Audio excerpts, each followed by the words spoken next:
L'isola del tesoro di Robert Louis Stevenson. Capitolo 20. L'ambasciere di Silver. Infatti, appena fuori dalla palizzata vi erano due uomini, uno dei quali sventolava un pezzo di stoffa bianca, mentre l'altro, niente meno che Silver in persona, gli stava accanto, tranquillamente. Era ancora molto presto, la mattina era più fredda che mai, con il gelo che penetrava fin dentro le ossa. Il cielo era limpido e sgombro di nuvole e la luce rosata del sole cominciava a sfiorare le cime degli alberi. Ma nel punto in cui si trovava Silver con il suo luogotenente, tutto era ancora in ombra, e i due erano avvolti fino alle ginocchia dai bassi vapori bianchi che durante la notte erano saliti dalla palude. Il freddo e i vapori insieme non dicevano nulla di buono sull'isola. Era chiaramente un posto umido, malsano e mefitico. «Tenete gli uomini al riparo», disse il capitano. «Dici a uno che questo è un trucco». Poi chiamò il bucaniere. «Chi va là? Fermi o spariamo?» «Bandiera bianca!» gridò Silver. Il capitano, che stava sulla veranda, accuratamente al riparo nel caso qualcuno venisse in mente di sparare un colpo a tradimento, si voltò e disse: «Turno di guardia del dottore di vedetta. Dottor Livesey, prendete il lato nord, per favore. Jim, quello est. Gray, ovest. L'altro turno, tutti a caricare i moschetti. Forza, su, e state in guardia». Si rivolse quindi di nuovo agli ammutinati. «E cosa volete con quella bandiera bianca?» gridò. Stavolta fu l'altro a rispondere. «Il capitano Silver, signore, chiede di salire a bordo per negoziare», gridò. «Capitano Silver, non lo conosco, chi è?» gridò il capitano, e potemmo sentirlo aggiungere sottovoce. «Capitano è diventato. Caspita, che carriera!» Stavolta rispose Long John. «Io, signore, questi poveri ragazzi mi hanno scelto come capitano dopo la vostra diserzione, signore», sottolineando in modo particolare la parola diserzione. «Siamo disposti a cedere purché prima raggiungiamo un accordo, e parlo francamente. L'unica cosa che chiedo, capitano Smollett, è la vostra parola che mi lascerete uscire sano e salvo da questo fortino e mi darete un minuto per portarmi fuori tiro prima di sparare». «Marinaio», disse il capitano Smollett, «non ho alcuna voglia di parlare con te. Se mi vuoi parlare puoi venire e basta. Se ci sarà qualche trucco sarà da parte tua, e in quel caso che il Signore ti protegga». «Mi basta, capitano», gridò Long John allegro. «Una vostra parola mi basta. So riconoscere un gentiluomo, ci potete scommettere». Vedemmo l'uomo che reggeva la bandiera cercare di trattenere Silver.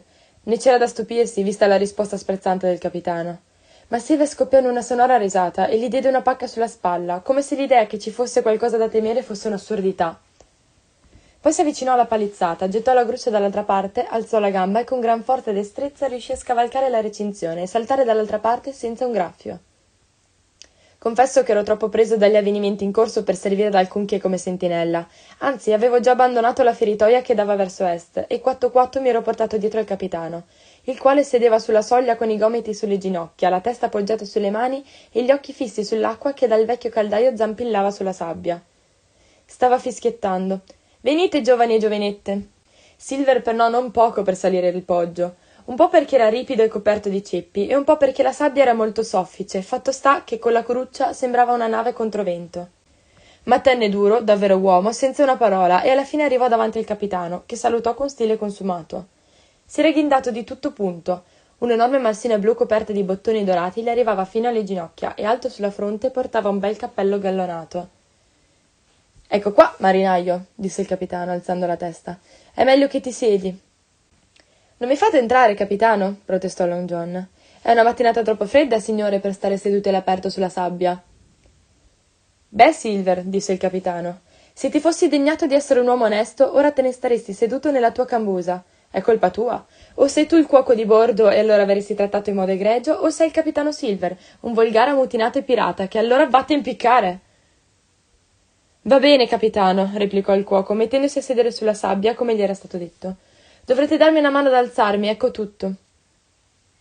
«Un bel posticino avete qui. Ehi, eccoli Jim. Buongiorno a te, Jim. Dottore, ai suoi servigi. Bene, bene, eccovi qui tutti insieme con una bella famigliola, per così dire». «Se hai qualcosa da dire, marinaio, dilla alla svelta», disse il capitano.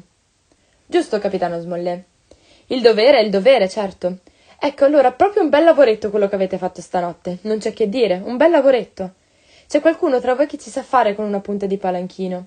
E non voglio nemmeno negare che alcuni dei miei sono sconvolti. Forse sono tutti sconvolti, forse anch'io sono sconvolto. E forse è per questo che sono venuto a cercare un accordo. Ma badate bene, capitano, non succederà una seconda volta. Tuoni e fulmini! Dovremmo cominciare a mettere delle sentinelle, andarci un po' più piano con il rum. Forse pensavate che eravamo tutti sbronzi, ma vi dico che io ero sobrio, ero solo stanco morto, e se mi fossi svegliato un secondo prima vi avrei pescato sul fatto sicuro. Non era morto quando sono arrivato da lui, non ancora. E allora? Fece il capitano Smollett impassibile. Tutto quello che aveva detto Silver era per lui un mistero, ma dal suo tono nessuno se lo sarebbe immaginato. Per quanto mi riguarda una vaga idea ce l'avevo. Mi tornarono in mente le ultime parole di Ben Gunn. Cominciai a sospettare che avesse fatto una visitina ai bucanieri mentre dormivano ubriachi intorno al fuoco e con gioia feci il calcolo che avevamo ora a che fare con solo 14 nemici. Allora ecco qua, disse Silver. Vogliamo quel tesoro e lo avremo. Per noi il punto è questo. Per voi il punto è che ci tenete altrettanto a salvare la pelle. Avete una carta, vero? Può darsi, ribatté il capitano. Ah beh, so bene che ce l'avete, replicò Long John. Non c'è bisogno di fare i duri, non serve a nessuno, ci potete scommettere. Intendo dire che vogliamo la vostra carta. Ora, per quanto mi riguarda, non ho mai avuto l'intenzione di farvi del male. Non mi incanti, marinaio, lo interruppe il capitano. Sappiamo esattamente cosa intendevi fare, non ce ne importa, perché vedi, a questo punto non potrei più farlo. Il capitano lo guardò tranquillamente e si mise a riempire la pipa. Se Ave Gray, sbottò Silver. Adesso basta, gridò il signor Smollett. Gray non mi ha detto nulla, né io gli ho chiesto nulla. Farei piuttosto saltare in aria te, lui e tutta l'isola. Ecco come la penso in proposito, marinaio. Questo piccolo scatto di collera sembrò calmare Silver. Prima era andato irritandosi sempre di più, ma ora si ricompose. Sarà così, disse.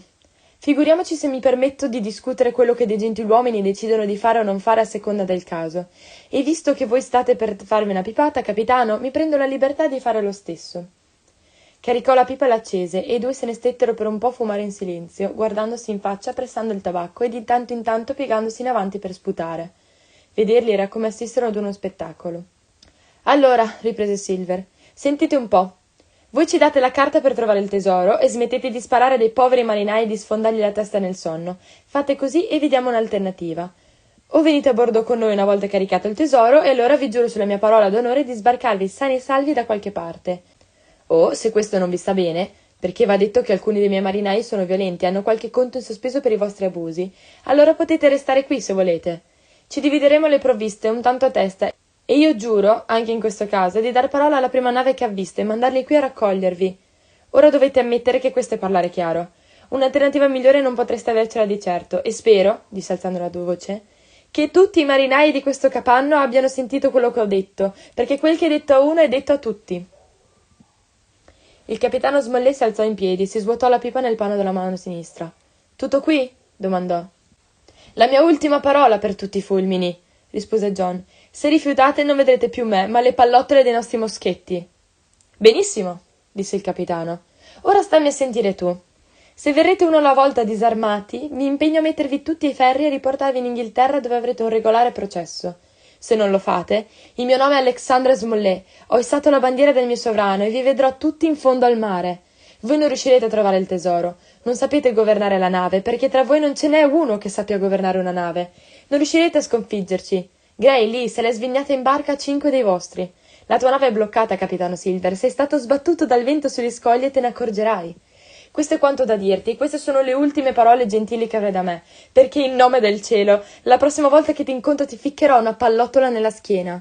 E adesso aria, giovanotto. Vedi di fare fagotto, per favore, e vattene senza fermarti in fretta anche. La faccia di Silver era un quadro, gli occhi gli schizzavano dalle orbite e dalla furia. Spense la pipa. Datemi una mano ad alzarmi! Gridò. Non io, replicò il capitano. Chi mi dà una mano ad alzarmi? Urlò. Nessuno di noi si mosse. Ringhiando gli improperi più orribili, strisciò a 4 zampe sulla sabbia, finché, arrivato alla veranda, non riuscì ad alzarsi puntando la gruccia. Poi sputò dentro la sorgente. Ecco! Gridò. Ecco cosa penso di voi. Entro un'ora distruggerò questo vecchio capanno come fosse una botte di rum. Ridete per tutti i fulmini, ridete! Entro un'ora riderete all'inferno. I più fortunati saranno quelli che sono morti. E con una terribile bestemmia se ne andò arrancando sulla sabbia, e dopo 4 o 5 tentativi riuscì a scavalcare la palizzata con l'aiuto del tizio con la bandiera bianca. Un attimo dopo scomparve tra gli alberi.